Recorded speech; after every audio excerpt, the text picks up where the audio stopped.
fajita dinner to join us in the commentary box as we get ready for what's going to be an interesting race here.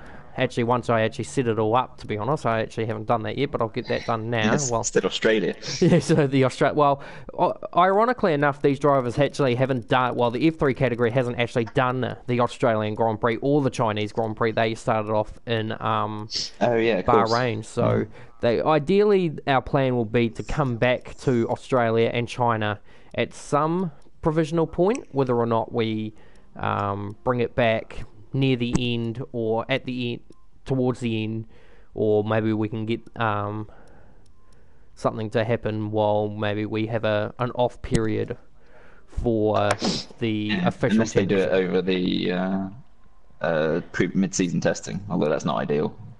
Well, it's not ideal, but it is something that we can look into. So Yeah. instead of a mid-season test, the F3 can run their own category. So currently, who we have at the moment, Oliver Coleman, who was promoted to F2 at the last race in Monaco. Mark Bratby, who was promoted from round 3 or round 2. Connor Paisley, who will make his F2 debut next week. Well, official F2 debut this weekend at Canada for the F2 category. Matthew Ayler, who is the championship points leader in the current F3 championship point standings. Ludwig Sell, who had an early exit in Monaco last weekend, and I'm sure he'll be looking to rectify that. New driver, Adri Garcia.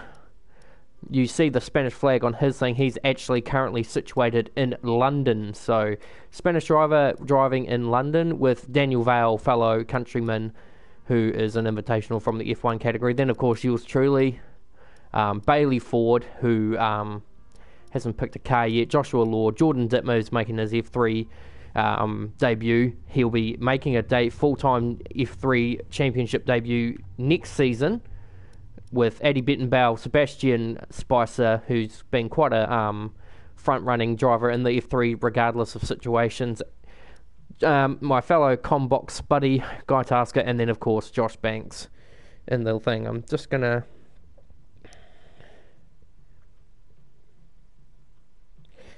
Just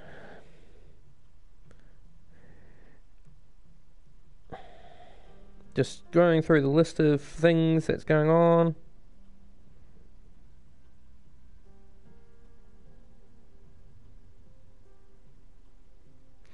Just seeing how many people we've got so far. So I haven't got too bad of a listing here. I'm just going to start inviting a couple other people that haven't quite made it into the lobby just yet. Seems like everyone's in here that should be. Maybe a couple of extras. I'm just gonna make sure that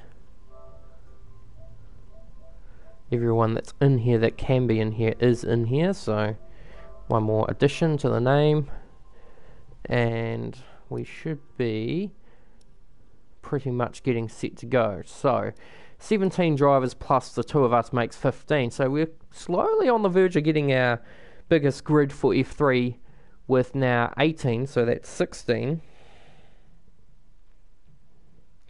And I'm just going to go back and have a look at the broadcast on YouTube right now, just to see how it's looking. Okay. Apologies if you said anything to me. I just had to go and finish off my fajita. Yeah, I was just talking about your fajita dinner and how it sounds tantalizingly delicious. It was very good. Lots of cheese on it, and I like that. Cheese makes every meal better. It's true. We've got a lot of people wanting to know where Eduardo Rojas is. I can tell you now, he is there. Now, I'm just going to dip in for a second to talk to these drivers about these three drivers. So I won't be a second. Hey boys, Josh just going whatever car's left. Bailey going whatever car's left, and Eduardo same thing. So just going whatever car's left, guys. So have fun. Okay, so we're back. Whether or not that actually got broadcasted on TV, I don't know. We've got quite a list of people watching now, up to 15 people at a time, which is not too bad. Just got under a minute now left before the session gets underway, and I can hear myself in the background of your things. So I didn't think of it. There we are, I've muted it now. Yeah. So just having a look. I was just checking that I am. People can hear me on.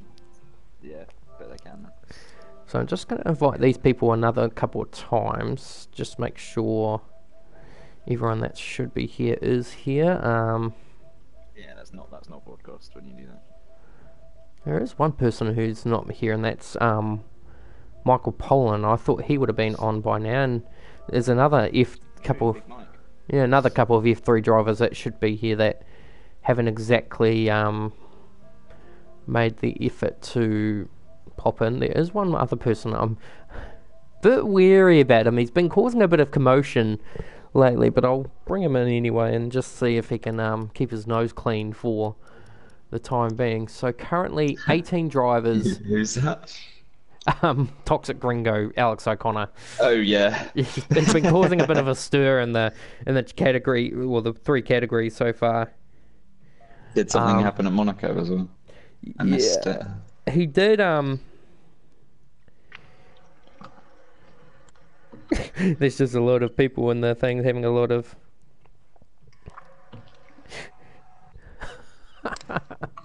Well, anyway, I think we've pretty much got everything set in motion, so we're going to get underway now. So,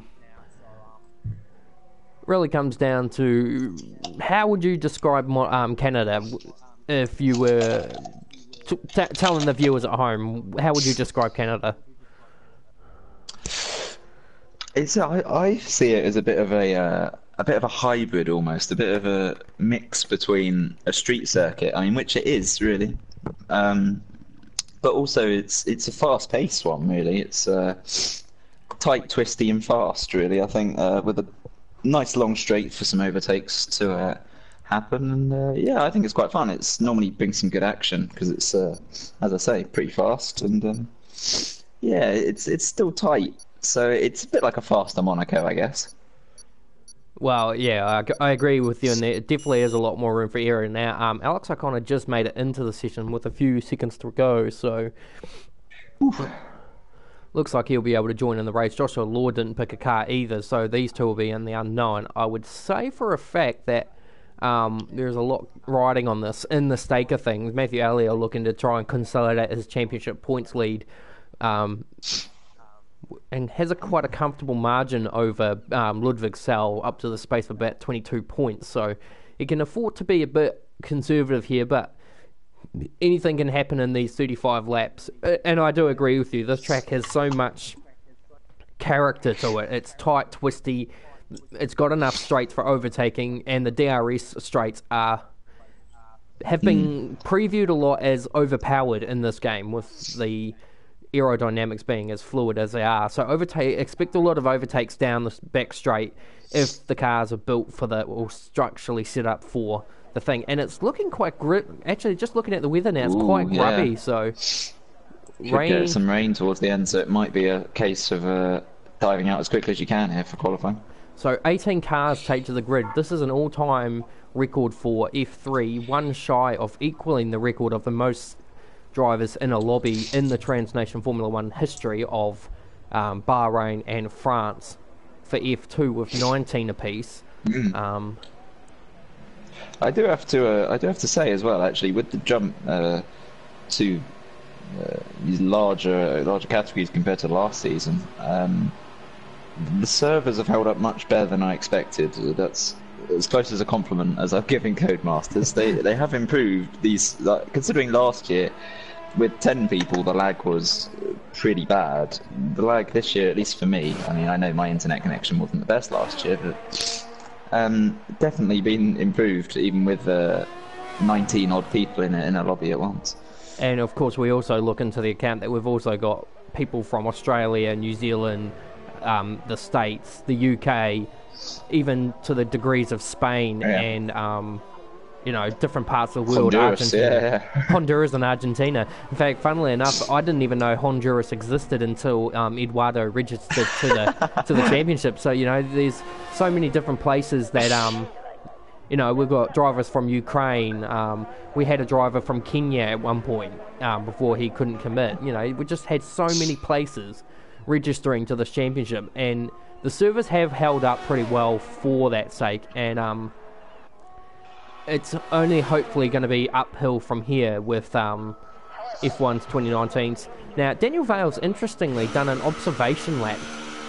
He's come out on the Super Softs, which is the slowest of the 3 compounds, done an observation lap and then has come in. So we'll just have a check to see if anyone... I think Oliver's going to be the first to... Oh, yeah, he's just backed out. He isn't bothering. I'm not seeing anyone say... Okay, so according to Isaac Murphy, it is wet in the race. That's why I was wondering whether Daniel hasn't put in a lap. Perhaps he wants to start outside the top 10, and now that's interesting. If it's going to rain later in the race, he might be fitting some harder tyres. Now that's interesting because he says that, but he's not actually in the lobby per se. So whether he's given information from someone else or he's in the spectators thing waiting to get a drive in, I don't know. But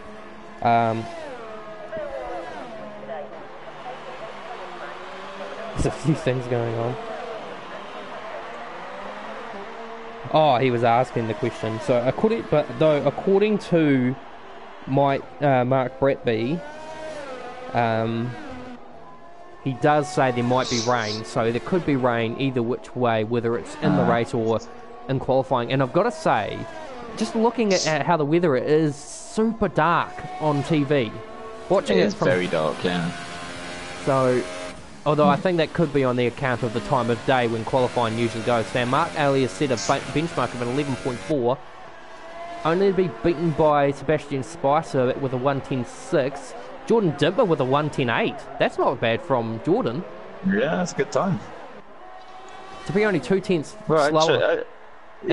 I mean, actually getting in some... I think I just saw some rain, but I got in some practice with Jordan during the week, and actually, I have to say he's improved, I think, in my opinion. Oh, actually, someone's gone into the fence there. One of the McLarens is in the fence. I think it was Bailey Ford. Bailey, yeah. That's pretty bad for him in that regard. He was looking quite strong now. Josh Banks is to the set top. a 1:94. He's just eclipsed Adri Garcia, so yeah, it is raining. It's definitely raining now, so Mark Bratby it was a case of who can get out there first, I think. Well, not quite, but anyone coming out now is going to struggle to get themselves... And arguably Daniel Vale's also either he's retired or he's been straight away. It was an interesting one. So maybe he was the first one out. Well, he did. I think he felt pretty bad about how he dominated the Spanish F3 race. So I think he's giving himself a handicap by qualifying at the back and then working his way forward. But if it was going to rain in the race, this could be... I'll be honest, Daniel's wet pace is not very impressive, to be honest. His dry pace is absolutely top of the bunch, but in the wet he always has struggled. I mean, we saw it in China where he couldn't get off the line, had a mistake, and then ended up trying to fight his way back through the field. So his wet pace isn't quite as great as dry pace, but we'll definitely see what happens in the race. So your current order is Josh Banks from Adri Garcia, Mark Bratby, Sebastian Spicer, Matthias Ficelli up to position 5 with Addy Bettenbauer in position 6. Then it's Ludwig Sale, Jordan Dittmer, Ryan Connolly, and Matthew Elliott, the championship points leader, in 11th. Then followed by Eric Siverton, Connor Paisley, Oliver Coleman. Bailey Ford, despite not being actually in the session anymore, still holds down 14th from Joshua Law. Then it's Daniel Vale, Eduardo Rojas, and Alex O'Connor brings up the rear. But Alex is about to set a flyer, and he sets a 1 minute 10.9, which shoots him up to position 9. So even though it's threatening on rain, I still can't actually... I'm just going to see if I can find a car to ride on board with. We'll go on board with Alex O'Connor and have a look. There are a few droplets, not too much to be considered an issue. It seems to have eased up now. There was about a minute of it raining quite... What's a little bit heavier now? I'm just riding on board with with Eric down there. Oh no, it's just disappeared. No, Connor. Sorry, no, it wasn't. It wasn't Eric. A bit of lag, but yeah, it looked like there were. Yeah, there's a few. Oh no, it must have been invalidated. Still. Oh, okay. So now I figured it out. So what Daniel's doing is in contrast to what happened at Monaco. Now, in Monaco, sorry, I was supposed to give a stewards in standings thing for Monaco last weekend. So, in light of situations because of what happened in Monaco, Amarul Azriaf, GT King TSJR, was handed a qualifying ban for Canada for obstructing yours truly in qualifying in F2. Daniel Vale and Alex Little also were under investigation for retiring on track and obstructing drivers in qualifying. They both have also been delivered qualifying bans for this weekend's Canadian Grand Prix. So Daniel is now practicing starting at the back. I see. Yeah, fair enough. That makes sense. Now, I can understand the verdict of it, but when you think about it, it doesn't really work because you've only got Joshua Law, Eddie Bettenbauer, and I suppose you could throw Sebastian Spicer into a mix here. These guys that can all run no assists. So, and of course Sebastian said he has said from here on out he is running no assists. So, in preparation for his transition to F1 next season. I suppose it's just the practice of to try and make your way through the field. He should be able to do it easily, but more of an idea of strategy. Yeah, it won't give him a totally accurate representation, but probably better than nothing, I guess. So the driver that surprised me more than anyone out of the whole entire field right now is Jordan Dittmer, currently sitting in the 10 against some of the more faster F3 drivers, and even it's a very closely packed middle of the field there. You've got 4 drivers in the 10.8s. Well, now 3 actually. Now I think someone's just improved. Yeah, Connor Paisley's just gone up to position 5 in the Renault, so he's done a 10.5. So actually, from the top 4 to top 11, well, from position 4 to 11, it's only spaced out by 0.4 of a second. So there's still time in it. Now, someone else has just moved up. Oliver's just gone second. With a 1.95. So we're seeing some representative times. Joshua Law's still not going out. I don't know what his situation on that is. But currently, of all the F3 drivers, Adri Garcia is the top of the field in position 4. So he's looking really strong to capitalise and could be our 5th different winner in 5 races for F3 officially. So as we say that we haven't had Australia and China for this category. This category started in Bahrain. So we will eventually do Australia at some given point, whether we do it in the mid-season test or we do it on a period that we have a week break for the actual championship, which isn't too far away as far as I wonder whether I've just seen the 2 Red Bulls there. Oh no, okay. Actually, doesn't matter. 2 Red Bulls were coming down the back straight, and I thought Addy was giving a tow to Oliver there, but Oliver's pulled into the pits. Definitely not. It would have been worked well. They timed it perfectly if he was going for a tow, but. So just riding on board here with Mark Bratby, who's currently in P5 with a 110.4, the first of the drivers in the 10s. Having a look at how he approaches it. He's very cautious through turn 4 and 5. Coming into and then exiting into the first sector. How does he approach this? He seems to have a lot of understeer coming into the corner, and then it follows into oversteer as he comes out of it. So he's struggling to find middle ground with his car, it looks like. Let's see what he's like through here. Yeah, pretty much. Still tiny drops of rain, aren't they? Yeah, we're getting that graphical glitch. Well, it's not a glitch, but it's a graphical signature that you know when rain's coming. When you look at the front of the car, and you can kind of see like a pattern of water flying off it. So, actually, I've just changed my camera view, and you can just the camera angle it was at there, and there's definitely a light like drizzle of rain coming down at the moment. So Mark's giving it up, and actually now the rain's more visible on the broadcast shot as well. So yeah, that's what I just realised as well. Only a handful of drivers out on the circuit at the moment. I would probably not be too keen on the idea of trying to push too hard for a lap here, given that that the weather is going to come down pretty quickly. Well, I wouldn't say quickly, but Canada's always been quite unpredictable in how the weather goes. Now, Ludwigstall coming through the Wall of Champions. Actually, none of these drivers here can call themselves that because there's the only champion in the sport at the moment. Well, other than Mackenzie Stewart, GP2 champion, the only current champion here is yours truly with a multiple win. Stefan Namberger is scheduled to join this category sometime the next month, so expect to see our GP3 champion return to F3 until such time as an F2 vacancy opens up. He will be in F2 next season in the Toro Rosso Honda. Actually, just looking at the back of Ludwig's car, there's quite a bit of trail smoke, engine smoke coming out of the back of it. I thought I saw that on one of the Red Bulls earlier, actually.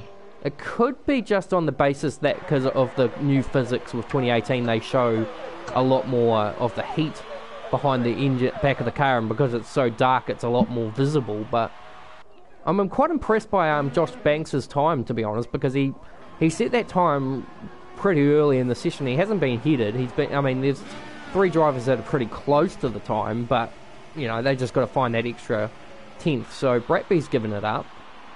Ludwig's going very slowly. I'm just trying to figure out whether he's trying to make a gap or he's trying to get someone that's behind him past. Yep, there goes one of the Red Bulls. And Jordan Dittmer's given it up. I'm wondering whether he's waiting to see if the rain is going to ease up. I don't know. It'd be pretty silly because if the rain gets harder, he's going to put himself in a really awkward position for that. Let's just check his telemetry and see. Oh, he's pulling over to the side. I don't know what he's doing. Oh no! Oh, he did retire. He pulled over to try and retire, but yeah, it doesn't quite work in that system. So he will be under investigation for breach of qualifying rule 1.4.2, which is do not retire on track. Even if you pull off to a safe part of the track, you can't. By rule, you must come into pit lane, then retire the car there. So he'll be under investigation for that. And yes, F3 drivers are subject to investigations, but it's not. They don't get a free pass in this championship like the beta test did a few years back, last year. But Connor Paisley here trying to go down the straights to try and set a time, but he's well off the pace on this one. He's currently of 1:10.5 and it might have been an outlap, sorry. So he's just trundling around to see what he can do.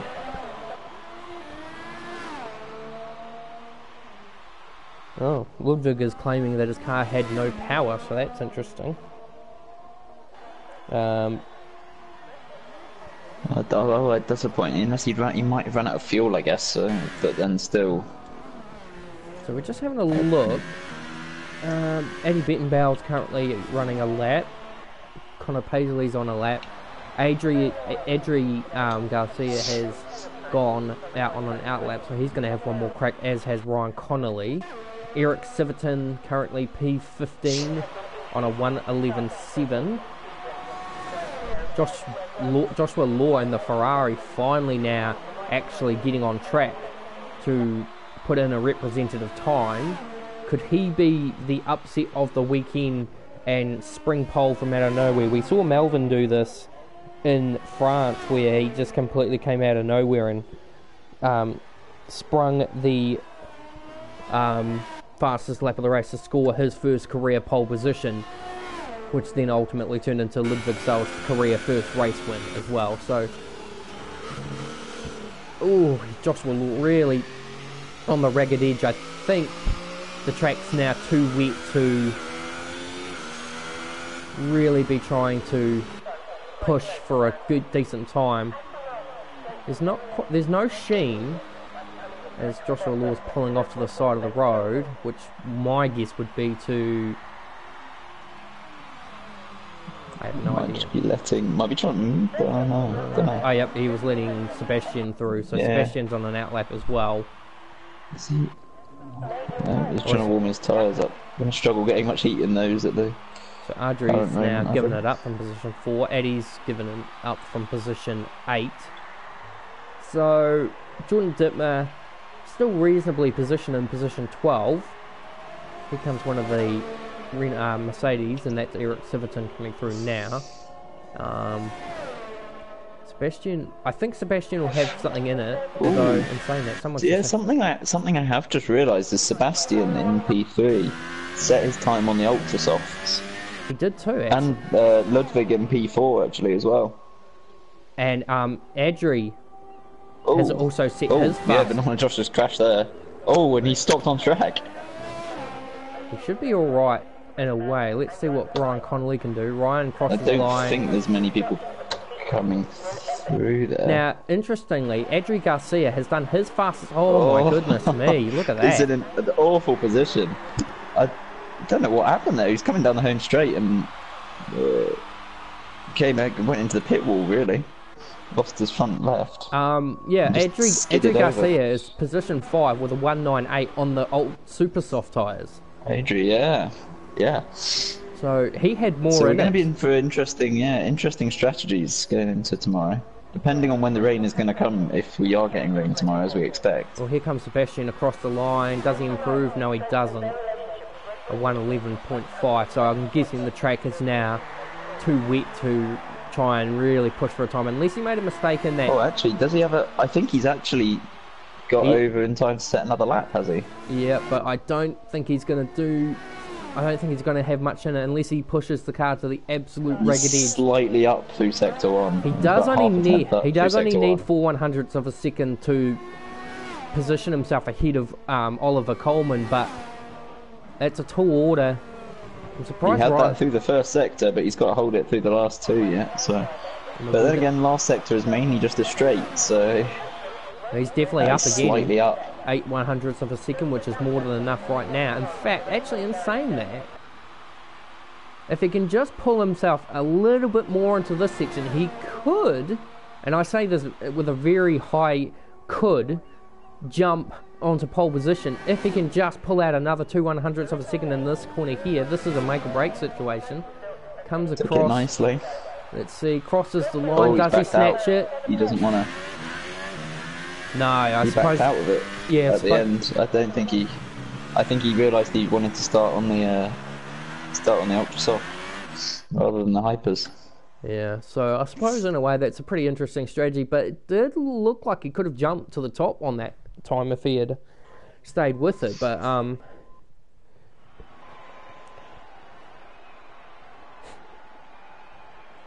just Lots of D's and C's in there for safety. yeah, rating. and the safety ratings. Apart from Matthias Ficelli, who looks like he doesn't obviously do much in the way of Yeah. a couple of A's too. Bailey Ford and Matthew Ayler are both on A's. A couple of B's. I recall Josh Banks being an S before he got involved with us, and we just for people watching, we do a lot of sprint mode practice. Well, this week in particular, we've done a lot of sprint mode practice, and then we've decided we're going to invade public lobbies and public rank lobbies and have a bit of fun with the people there. And I can tell you, a lot of people that are in this lobby used to have A ratings or S ratings. So, Yeah, it's online lobbies for you.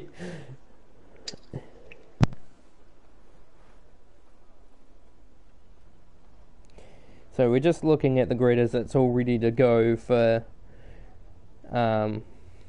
today's race. The weather is pretty much as stagnant as it was for qualifying, and so Josh Banks records a pole position for the first time.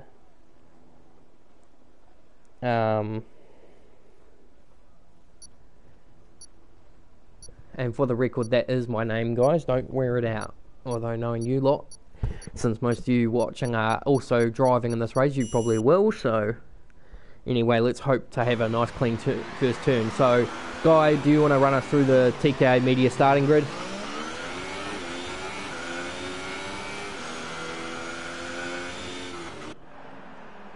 Nope, appear to have lost transmission. Oh, there we go. I'm back. Can you hear me now? Yep, so... Okay, perfect. Right. Let's start again. Josh leading us off in the first of the Alfa Romeo Saubers. Oliver, impressive up in P2 in the Red Bull. Sebastian, P3 in the Renault. Yep. Ludwig, P4. Those two, I think Sebastian and Ludwig, both starting on the Ultra Soft, so interesting to see where they go from there. Adri's been disqualified already, but he is in P5 on the Supers, so that's another interesting strategy change in there. Mark, P6 in the first of the Williams. Connor Paisley in P7, so the two Renaults could be looking to pick up a few good points there today. And followed by Adi Bettenbauer in the Red Bull, second of the Red Bull, so Red Bull also looking to pick up some good points. Oh, is one I'm afraid I don't know. Isn't that Force India. Eduardo Rogers? This is Eduardo. Yep. So Eduardo P9 in Force India. Oh, Alex has just pulled over to the side there by the looks of it. I don't know what's happened there, but Alex in the... Okay, he's got going again. Alex O'Connor in 10th. Matthias in 11th. Absolutely Jordan banging off the wall. Yeah, he is really going for it, isn't he? Jordan in P12. Got Ryan in P13. Matthew, I believe, in P14. Yep. Eric, P15. Bailey, P16. Joshua Law in P17. Daniel, of course. and we've got a last minute entry too. John Lindberg, our Monaco race winner. John Lindberg has snuck in at the back. I didn't see that there. No, I thought he might have joined in. So he joined and spectated, but I thought he was spectating. But either way, here we go. So the 5 red lights are going to build up. We've been having an issue with this. Hopefully we just get underway once it goes out. Nope, we're going to hold for a few seconds. And they're holding for a long time. Now they're away. So good start by. It was a very slow starting Red Bull in the middle of there. So that would have been. Everyone did well to avoid in that. That would have been Adi Bettenbauer. Good start by. Force Indias have collided. Force Indias hit each other. That wouldn't surprise me. Toro Rosso's been spun. Jordan Dimmer. It's been spun around the wrong way. That was actually a good start by Jordan. He was quite a fair way up through the field there, but a really good start by Ludwig Sell. And we've already got a casualty, and that's Alex O'Connor. He's gone... Where has he gone? Right there, into turn 4. Ooh. Very, very just interesting. Gone deep in there. And Adi's... I just caught that. He got spun around. I don't know what happened there, but I just caught the end of it. He's spun, lost his front wing. I think he collided with the wall. And Daniel Vale, who's currently P12. So John Lindenberg's got a penalty for ignoring a yellow flag. As has Daniel Vale. So both drivers in a bit of duty. But although I suppose they're not really racing, they're only racing for sheep stations here. John will be just racing Daniel to see what kind of pace he has for the race ahead. Both out of their comfort zones in their vehicles. Daniel usually a Ferrari driver in the Sauber, which ideally as the Ferrari team boss is all right for him, and then John in the Williams as opposed to his normal Honda contracting. In fact, he's just grabbed the wall of champions. Oof. So Ludwig Sells had a really good start to go up from P4 to P2. He's gotten ahead of Sebastian and Oliver. Daniel and Eric having a bit of a battle here for P10. Oh no, P11, sorry. But, Ludwig obviously had a good start. He's up into P2.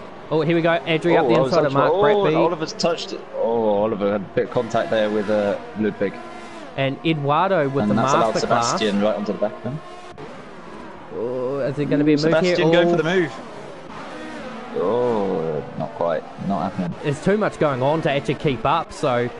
Yeah, it's pretty closely packed at the moment. We can expect it to space out in a bit. There's a big bundle around 7th, 8th, 9th, and 10th. Yeah, and John Lindberg's just gotten past Daniel Vale as well. So the battle of the F1 drivers is coming through. But oh my god, look at the gaggle of cars here. So Eduardo around the outside of Bailey Ford, or Bailey's trying to go up the inside. Bailey going up the inside. Now, yep. So we have got a little bit of a ruling here for turn the Wall of Champions, the car that is at the 50-metre board first has the right of way. So Bailey understood that ruling and got back off the throttle and slid back into position. Now Daniel Vale's in. I think he did have front wing damage when I last checked, so he'll be in. Server's 5 seconds stop go. Sebastian is all over the back of Oliver at the moment. He's really trying to make a move happen here. We're going to ride on board with Sebastian, just see how he's approaching, even though it's going to have that horrible engine sound. That's all right. Oh, I don't have that glitch at the moment on my screen.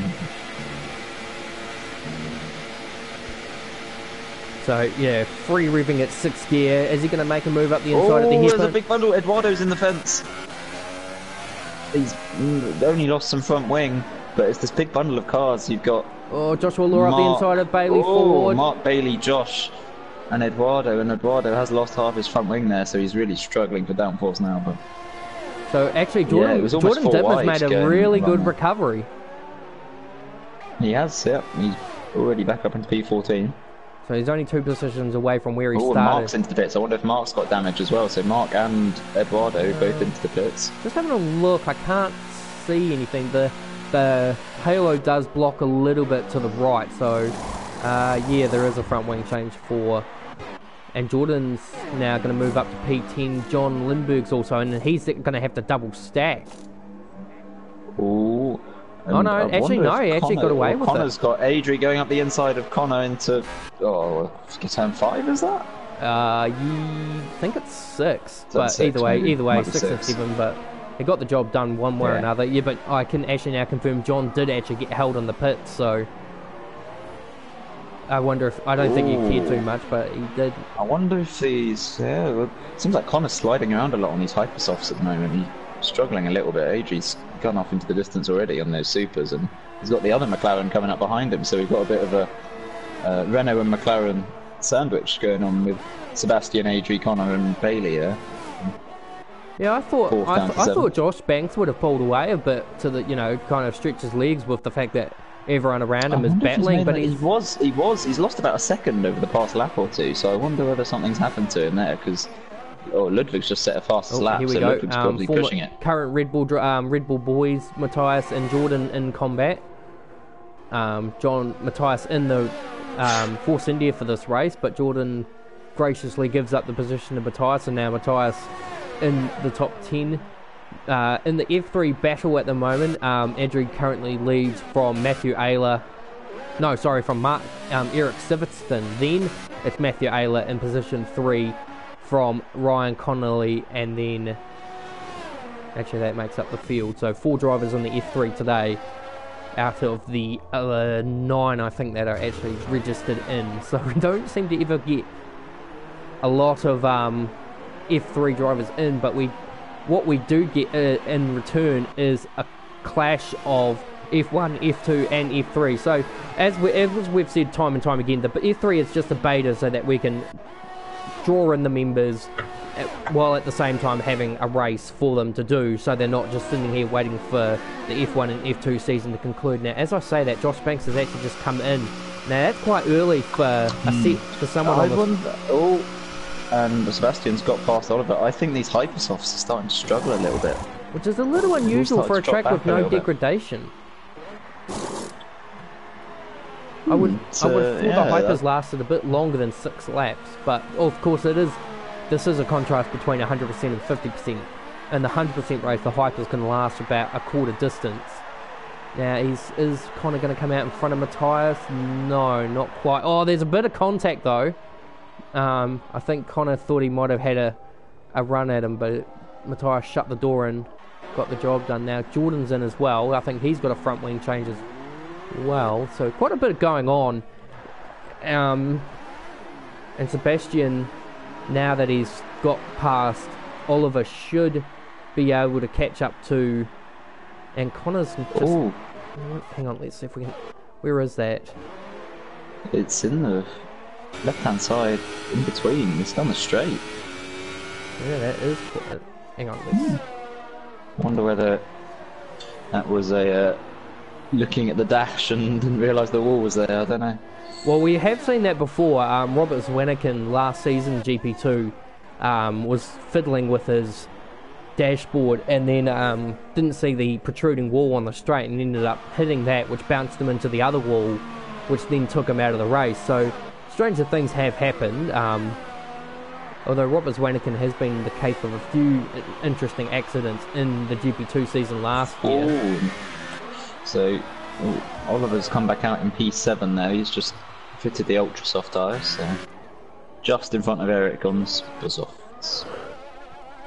So Adri's in the best position by strategy, by being on the supers, but ideally it looks like his pace on the super softs aren't quite as genuine as the likes of Sebastian and Ludwig, who are both on the ultras. So that is a difference, of course, in the tyre settings, but it doesn't look like... I would have thought Adri would have been starting to come back on these guys a little bit, but it doesn't look like... Yeah, maybe slowly, but then again they are... Once those two start battling, I think it's going to really play into his hands. But Bailey as well, just keeping touch, so... So Connor called lag out for the incident, so there must have been a desync issue. Now, someone's had an incident in Sector 3, it's hard to tell what has happened, nothing doesn't... And Sebastian, being a naughty boy with a 3 I think it was Banana Josh. I don't know where he I don't know what happened there. He was off the circuit at turn 1 when I just joined his car there. But he has got a fair amount of wing damage as he's just cut through turn. Oh, Oliver's gone. Oh, that's turn... I think Josh had a part 5? in that. I think Josh returned on the track dangerously and swiped into... No, it's in different places, but... I know. I wonder if he might have taken some front wing off, and then that happened as a result, but I'm not sure what's happening. Josh is all over the place at the moment. Yeah, Josh has like a huge amount of front end plate damage now. Ludwig and... Ludwig's heavily into the Wall of Champions. He's gone. And...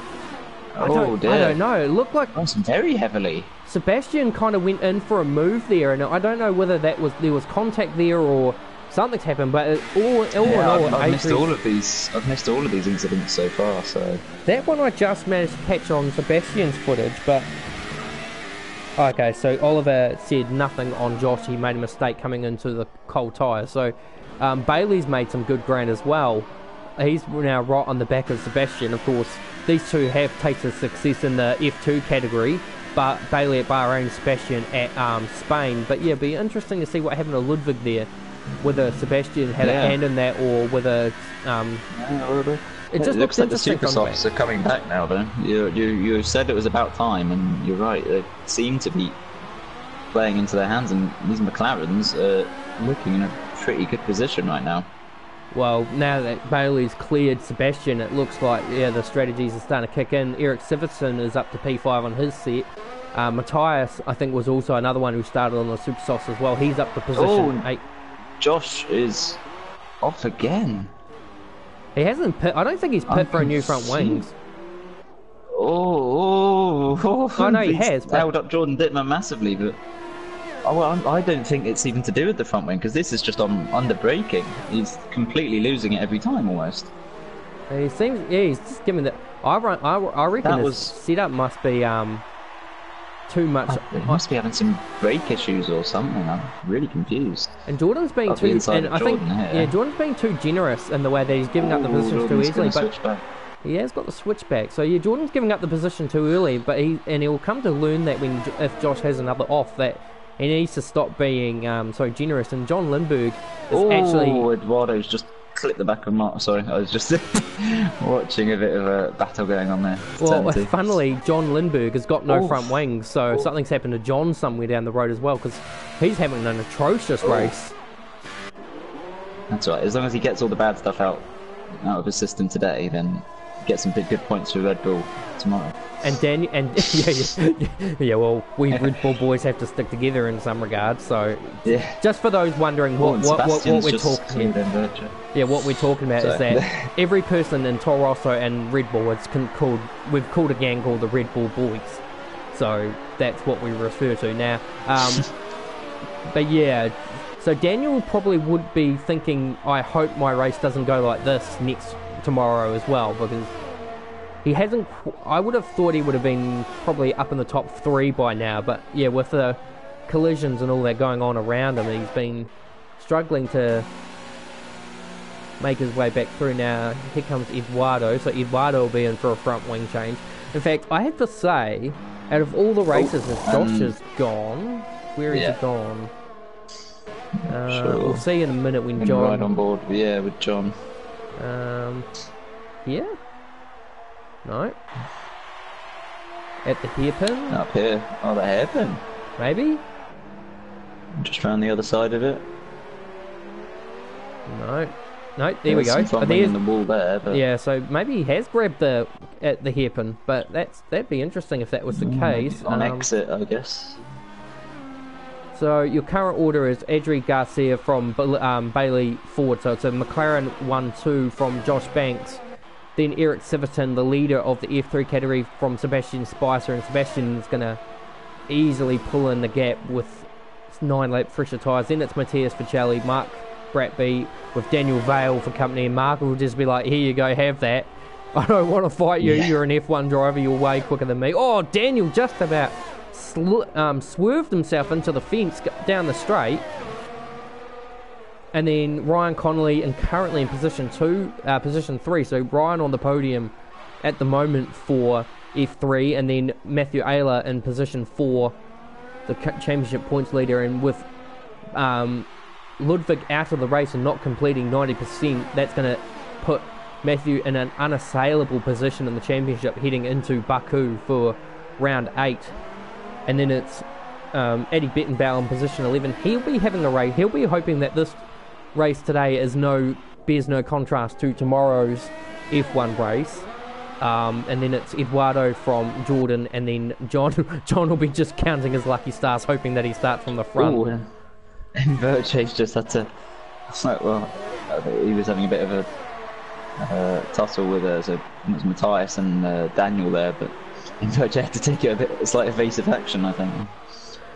Lost out to Mark in the process, but struggling with something, it seems. Just looking at the gap between Josh Banks and Adri Garcia, it's not enough for...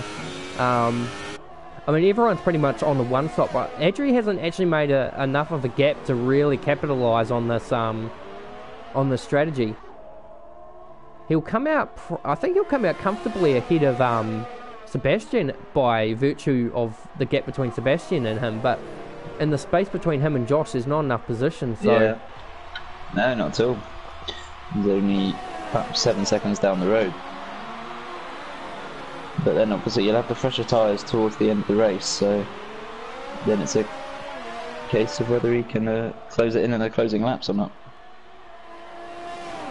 Just looking at all the comments in the comment section for this F3 broadcast, a lot of love for Eduardo in the comments below. So Eduardo's got himself quite a bit of a fan base.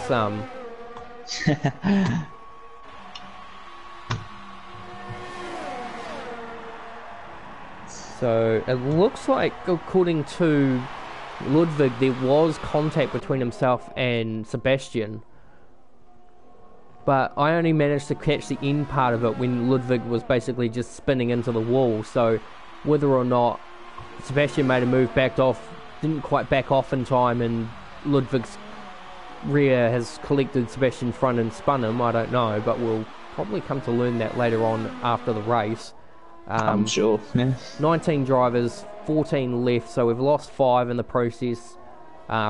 Biggest name, of course, Ludwig Sell in the championship battle for F3 now will be probably dropped down to about 3rd maybe, with Eric currently in position 2. He'll bag a lot of decent points. In fact, I think currently in the field of things, Ludwig is currently equal second with Connor Paisley, and if Adri wins this race, then Adri will be a 3rd driver that's in second place, equal on points. So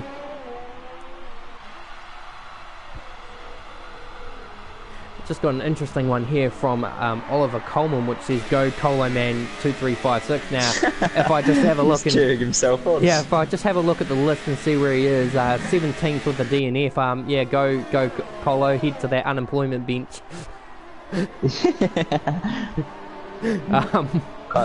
Is that Colo or Maldonado? Yeah, yeah. Maldacolo.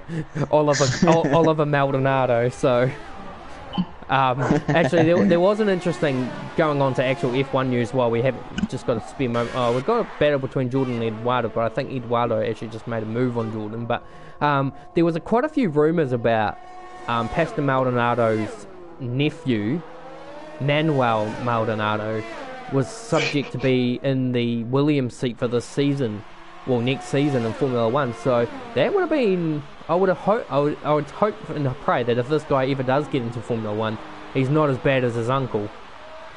I don't know. I mean, people. The thing about it Might though, be genetic. and it's one of those. See, the thing about it, and people give Maldonado a lot of cheek for his crashing and all that kind of stuff. But Maldonado at least never got a race ban like Romain Grosjean did.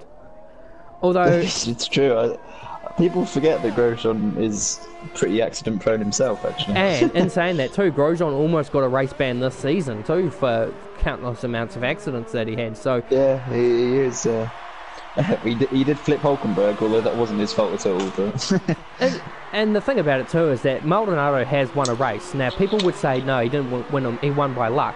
You don't qualify in pole position in an underperforming Williams against the hometown hero of Fernando Alonso and then beat Fernando Alonso on track and call that a luck. That's not true. That's not how it works. But I think people undermine Maldonado a lot because he has crashed a fair bit, and I think a lot of them would be a bit biased on the fact of what happened at Valencia on the final lap when he subsequently took Hamilton out of a podium position. Yeah, that wasn't very nice. And then when you think about it too, you look at the Grosjean incident. The only reason I think, and it's, again, another biased attack, the only reason that Grosjean got handed that race ban was because it was Hamilton that he had contact with that subsequently caused that massive accident. But when you look at I actually think about it, when you look at the footage, it looks like Hamilton turned in on Grosjean and gave Grosjean nowhere to go. So I don't know why Grosjean was hit so hard on that when it takes two to tango. Although, funnily enough, Maldonado was a part of that as well, because he was the one who jumped the start. Jumped the start and triggered it all, didn't he? It was all his fault, really. So I've just while we were talking about that, we've just had a handful of drivers getting themselves some 3-second time penalties for corner cutting. Now we're getting there's just a few people being trollish, well, not trollish, but just trying to be funny in the comments we've got now. Hashtag Vamos Jordan. So there's a lot going on. So Daniel Vale's actually done quite well now. He's managed to get himself into some clean air, and he's currently position 4, chasing down Sebastian Spicer, who these two were in combat. Well, I wouldn't say combat in Spain F3, because Daniel absolutely ran away with the race and Sebastian had to steal the second. Now, something's happened here between Mark and oh no, there goes our points leader. So our points leader's had an off, so that's not 90% distance, so that's gonna kind of equalise the points damage that Ludwig was gonna lose. So that's gonna mean that the championship remains stale. Quite a bit going on here between, in fact, there's quite a battle going on here between Bailey, a Ferrari, and a Williams. Yeah, it's Ryan. Yeah, Ryan is looking to unlap himself, I think. Yeah, it's true. So is he going to go up the inside? Not quite. He's got John right up his ass, so I can kind of see why he feels the need to get the lid on and try and get ahead. But you've got to be careful in these things, because the FIA seems to have quite a dim view on drivers unlapping themselves that cause incidents. Of course, we look at the Ocon Verstappen incident in Brazil. Here we're a lot more stricter on it.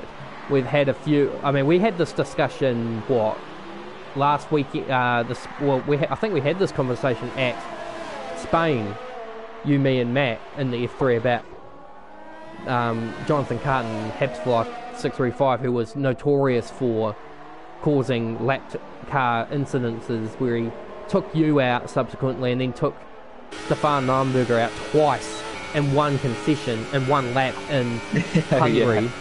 So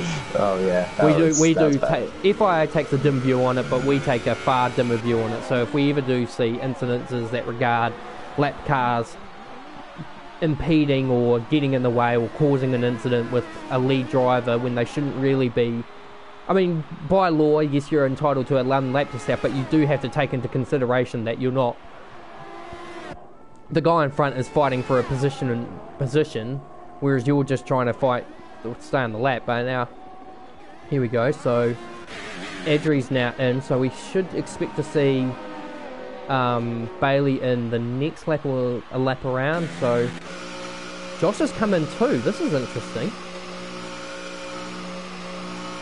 Oh yes, oh yes. I wonder if he thinks that the two-stop is going to be... Yeah, but I wonder if he thinks he's gained so much on them that actually, by pitting again, he thinks he's got the pace just to beat them outright on the same tyre. If they're on the same tyres, he thinks he's got the pace to beat them. So. And Sebastian has now come out in front of them both. So my theory about Adri being safe from Sebastian was also wrong as well, but not by the biggest of gaps. So it looks like Sebastian must have put the lid down and got that pace. Oh, and Adri's going to actually fire it up the inside. Yeah, those two are... Look at that. Look at the traction difference in that. Yeah, there you go. That's fresh ultras versus 10-lap old supers, so Sebastian had no chance. And Sebastian was just going to be like, wait, I thought I just cleared this guy. So Bailey now currently holds the lead of the race. The question lies in, is he coming in? Yes, he's responding. So Bailey was a little bit behind Adri when this all happened, so he'll definitely come out behind Josh and Sebastian. In fact, Josh and Sebastian are about to have a bit of a ding-dong battle here in a second if Josh has got the straight line speed, but I think Sebastian... Yeah, Sebastian did have DRS. I was just thinking, did Sebastian have DRS on Adri? And he did, so that's isolated a lot of the damage from the thing now.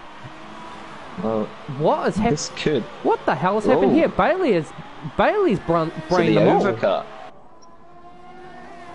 Otherwise, the overcut has worked. Maybe these guys are struggling to get their tyres up to temperature, or that move that they had early in the lap where they were scrapping a little bit, perhaps cost them a bit of time. But yeah, well, he went from 3 seconds behind to 3 seconds ahead. So, and Josh has actually just now made a move on Sebastian as well and grabbed the fence at the same time. So we've got an incident in sector 2. It doesn't look... Is it Adrian? No, Adrian's in the pits. Someone's had it off somewhere, and now it's obviously rectified itself. But yeah, Bailey with the strategy masterclass has managed to overcut these drivers and pull out quite an interesting lead. But it is still a McLaren 1-2. I think Adrian will just be a little miffed off now that the order has been reversed, and Bailey won't be entitled to give the position up because it's not at all F3 positional rights, because Adri's going to score the maximum points anyway because he's by the F3 standards he's currently P2, but I'm sure he'd love to win as he does the fastest lap of the race. He'd love to win on track and by virtue, so this guy definitely has got a lot of pace on him, so I wouldn't be too surprised if we see this guy in F2 next season. He definitely looks like he's got some pace on him. Definitely, yeah, I've been impressed with what I've seen today, so definitely, yeah, I think it's got the pace to step up a category at least. So the information still, I think... Yeah, no, you go on. You've got a few, yeah, you've got these guys. I was just going to say, I think it's kind of descended into a bit of nothingness for Sebastian, hasn't it? Because sitting in P4 on the super softs, he's 2 seconds off the podium. Not really much he can do from there. He's got a pit stop gap back to 5th place, but I think it's going to be between these top 3 now for the win. Yeah, so we can give a bit of information pertaining a few driver change arounds for next season as it is. We know that you're staying at Red Bull for another season, and you'll have Robert Zwannikin alongside you as your teammate there. I'm going to be moving from F2 Toro Rosso Honda to Red Bull for my final hurrah in the championship. Of course, I've made my call to fully give up racing at the end of next season, so I'll carry out my duties as the Honda boss for Red Bull before hanging up the boots and just full-time commentating with the odd occasional invitational race here and there. I've also going to make a public announcement right now that I will be attending the final F1 race at Abu Dhabi this season. What car I be in, I don't know. Got a few negotiations I need to make out. And I'll be making the final race so that I can give the number 1 to our world champion for this season. So I'll be running the number 1 again, but only to do the final race in F1 and give the number 1 over to whoever owns it. Now, there are a few drivers that I know that have said openly that they won't be taking the number 1 to their car if they do win.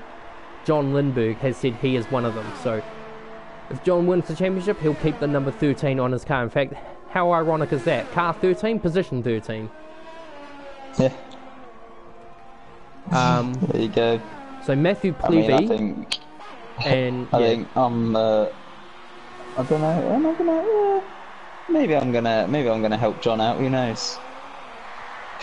Well, it's my teammate. Well, with the amount of races you've missed, you've kind of almost put yourself. Well, I mean, you've managed to claw your points back that you have missed and kept yourself somewhat in the championship battle. I'm not gonna. No, I'm not gonna be in it, am I? Because I'm a bit too far behind because of the races I had to miss. But I'm sure I can help John out. Maybe we can go for the constructors a bit. Who knows? So yeah, so John will be going back to Toro Rosso next season to partner up with Adi Bettenbauer there.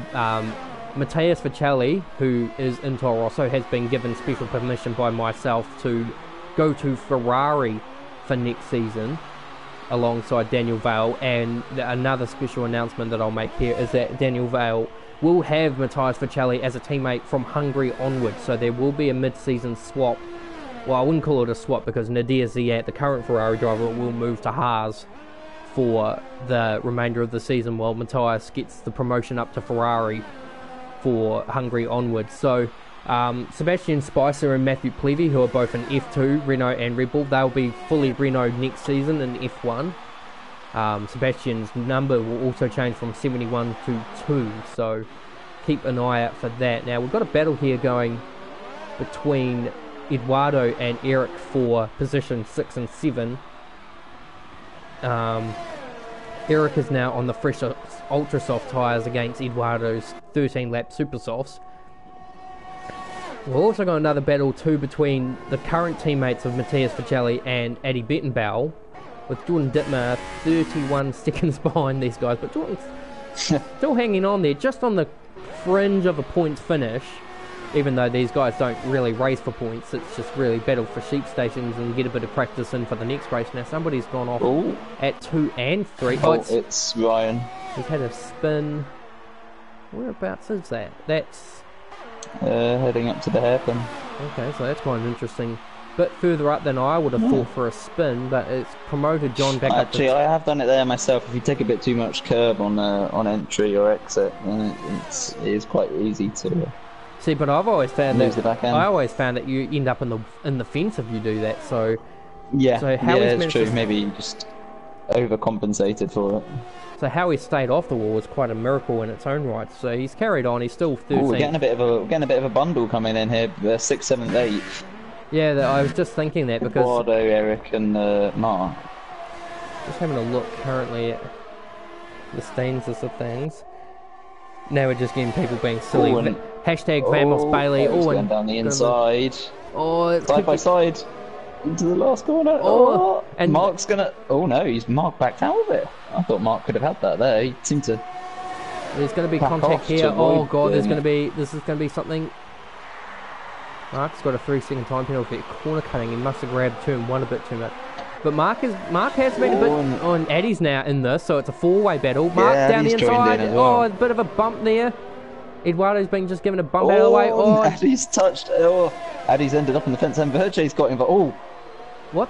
And Verce's just sent Eric into the. Yeah, I think there. Both cars now sporting front wing damage. Well, Eddie's got a bit more front wing damage, and he's just cut the corner to make a move. So as he... Addy had contact with Eric, and then I don't think... And then Berche came past and collected Eric as well, I guess. Whew, it's all kicking off. Oh... So I just got a comment here by... is lagging around a lot, actually. I think there's quite a lot of desync. Yeah, I just got a comment here from Stanley Belrose saying that the head of Mercedes, which is not actually Toto Wolff in this regards, it's Mackenzie Stewart, is looking closely at Adrian for perfection. Stanley, I think you might need to go to Specsavers for that one.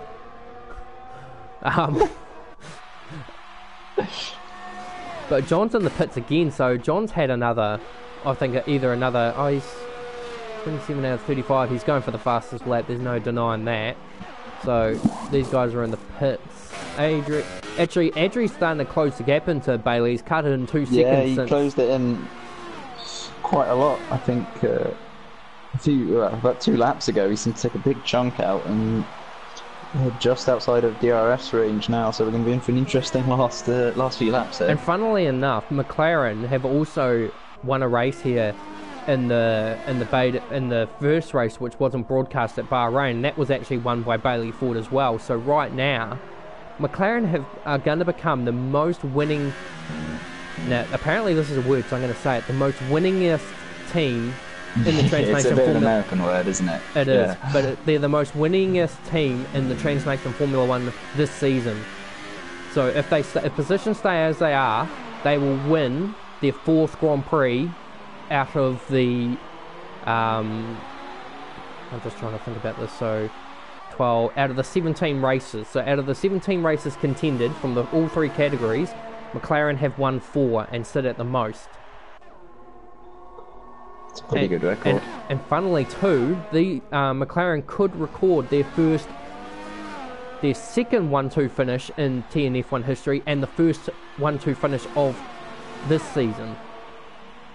And ironically, the 1-2 finish came from McLaren in GP3 at Azerbaijan, when Harrison Colville took victory ahead of his teammate Russell Fuchs. So McLaren seemed to have a real knack of finding drivers that just are able to push these cars beyond their limits and salvage 1-2 finishes out of them. We haven't seen a 1-2 finish since, I think, Ferrari back in... it was Ferrari back in GP2 last season. Well in DRS range now. Yeah, he's definitely... How hard are these McLarens going to fight each other? That's the question. How much does the 1-2 mean to them? I don't know. Okay, so incidents that, for those who are watching that are part of the F3 Championship, reports and investigations can go to any one of the stewards posted in the F1 and the F2, so it can go to anyone for investigation, just not me. I'm not dealing with that today. Anyway, this battle is now getting into dire straits here. There's another... he's having a look. He's definitely got the pace to have a look at it. Bailey's... I would have thought with the lap younger tyres, Bailey would have had a bit more pace going here, but Adri has just been chipping away every now and again, and I wouldn't be surprised if we don't see Adri in F2. Bailey's made a bit of a mistake. They've been... Adri's touched the back of him, though, and almost lost it, and he's sent him. Gone. Yeah, he has. They're both gone. And that's just what I said. You had to be careful. And that's allowed Josh to close in on them now. Yeah, not a lot, but completely. There is. I would check the penalty count too. As Eduardo and Matthias and Mark are now all in combat. I don't think. Well, Bailey's coming back on Adri too, so I wonder if Bailey now wants to get even, or is Adri gonna redress here, or? I'd expect him to, because I'd imagine he was at fault for that. It was hard to see from the perspective that I could see. It looked like it could have been Adri made a dive, Bailey didn't see it and turned into the corner. I mean, it could have been either which way. Yeah, from my angle, when I was riding on board, it looked like he just very lightly touched the back of Bailey's car, and Bailey just obviously unsettled the back end and off they went. But It did look like a bit decent because it did look a little bit disproportionate to the force of the hit. So, now Sebastian's coming to it pit may lane. well be.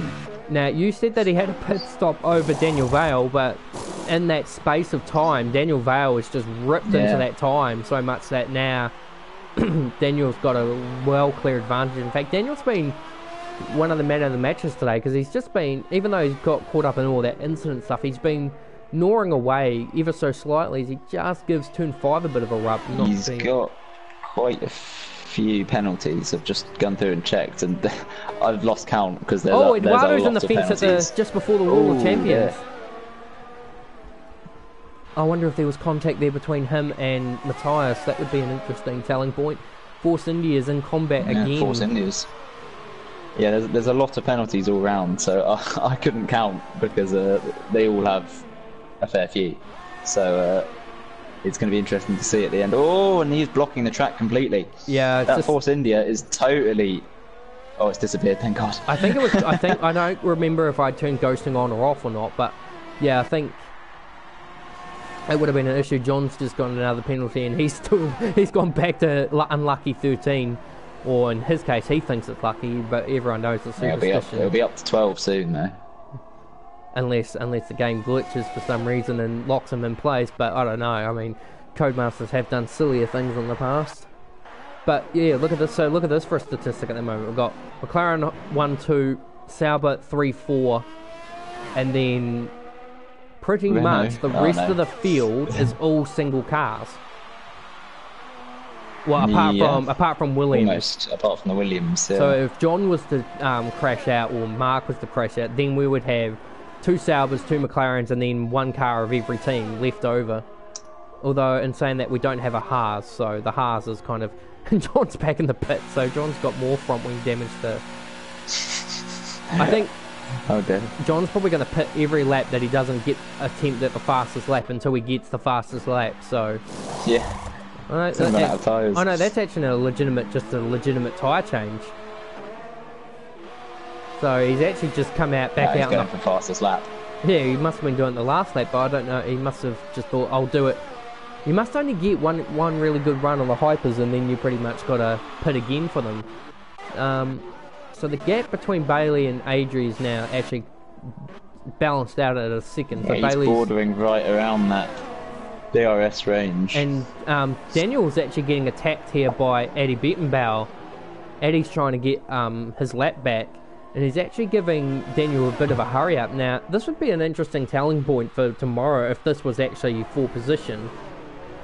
Unfortunately, Eddie's had a pretty torrid race, as have a few of the drivers today.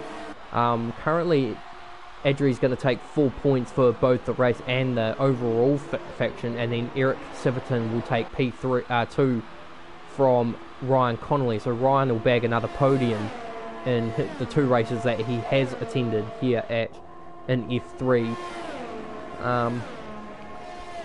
Definitely interested to see what happens to Alex O'Connor, because that was quite an early shunt, lap 1 shunt. Yeah.